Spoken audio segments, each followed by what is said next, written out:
I'm an IT operations and security admin by day, which means I spend most of my time managing invisible systems. But lately, I've been obsessed with a system I can actually touch: 3D printing. I've given myself a challenge. Can I turn a messy workbench and 60 spools of plastics into a profitable side hustle? Welcome to the video. Now, finally, I've been able to finish the lease at Kirppu. That's also why I delayed this video for 2 days, since otherwise it would be on the last day of me having the stall and I wouldn't be able to give you the exact numbers of sales. So I decided to postpone the video for a bit, and now I do have all the numbers and I will be able to go through it in this video. First of all, last video I did mention that there was all of a sudden a major change in sales. I will show you that when we get over to the spreadsheet. I do see a huge amount of variation on the sales from day to day basis. I guess that's what it's like having a booth at a stall where it's basically a flea market, supermarket. I have decided to leave a booth again. Next time it'll be 4 weeks, since I had a discount for 25% off if I did 4 weeks. So it'll be 675 Danish. I think it's a bit more than 100 USD for 4 weeks. I do need to make some changes in what I bring to the shelves. I must admit that trying to sell functional prints, it's just not working. I had one sale of functional prints during the first 2 weeks, where I guess around half of what I had at my stall were actually functional prints, which means half of my items were of no interest to the buyers. Most of my sales were fidget toys, keychains, flexes. I have been considering how I could maximize my profit, and one of the things I haven't mentioned before is that it's not free to have commercial licenses for a lot of the different models. I have decided that in my Kirppu stall I will only be using Cinderwing models that I have paid for. If I remember correctly, Cinderwing commercial license is around 10 USD a month. I do have quite a bit other commercial licenses, since I've also been selling 3D prints on other platforms, especially places like Facebook Marketplace. That's a very different audience. I'm able to sell a lot more functional prints there. And I also have a 3D printing service listed there, where people can ask me to either design or come with their own models, and I will print it for them if they don't have a printer available. Here at home I have done a bit of change. I have actually moved my printers. Before I had them standing in my windowsill, but when I got the second AMS for the X2D, it was very tight fit and it was extremely hard to get to the back of the printers. So I'll show a quick photo of what I've done now. I had an old IKEA room divider that I split in half and then added a tabletop where the printers are now standing. I only need to find some way to place my build plates, since I have a lot of them. That's what's currently printing. It's a holder for 10 build plates.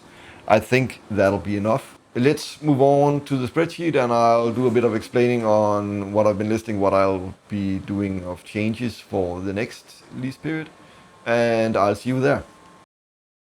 Okay, the spreadsheet.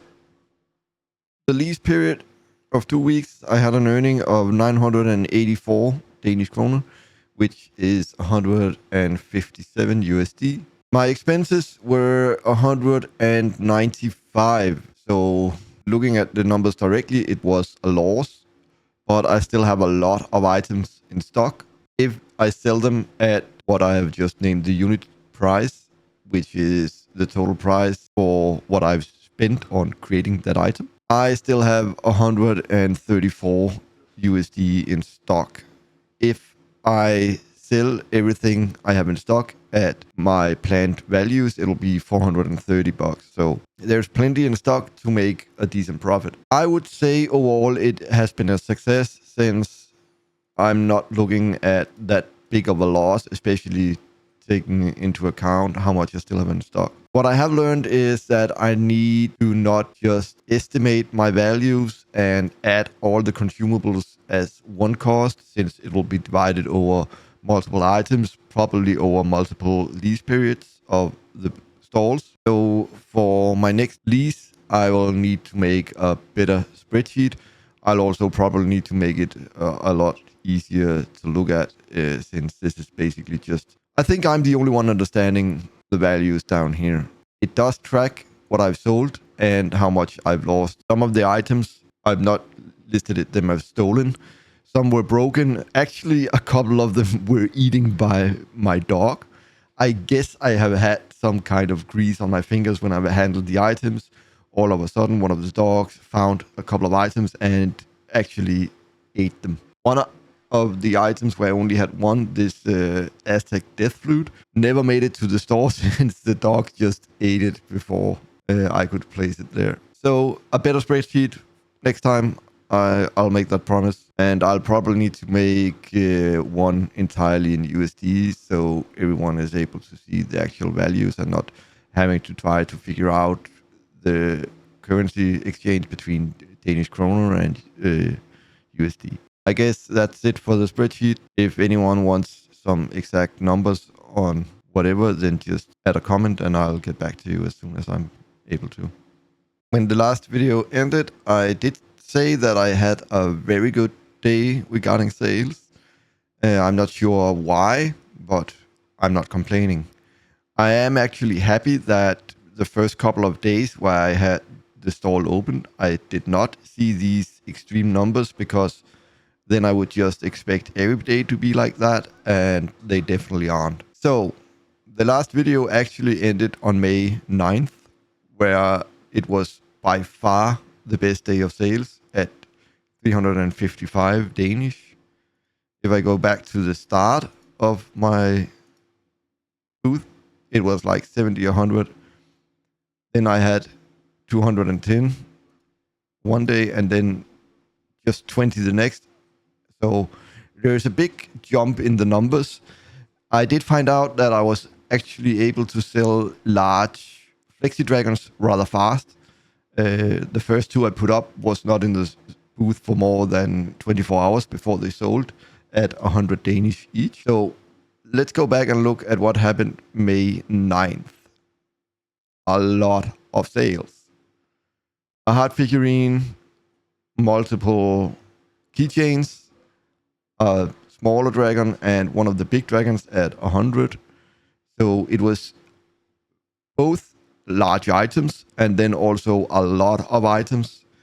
Then I had some slower days, and then I added another large dragon, which also sold.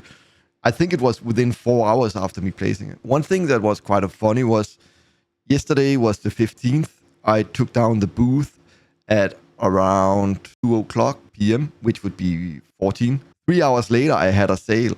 So I guess this item must have been misplaced at some other table and then just sold later that day. I do have another booking from May 23rd until June 19th. It's 4 weeks since I got it at a discounted rate. There was a discount of 25% when you took 4 weeks. So I'm going to try again, and I'm going to adjust my stock, and I'll keep better track of what I'm selling and how much I spent. To be able to do some better tracking of my expenses, I actually decided that I'm going to use my energy measurement in my Home Assistant, where I do have a power meter connected to the plug where both of my printers are running. And that value I will use instead of just guessing on how much I actually spend on running my printers.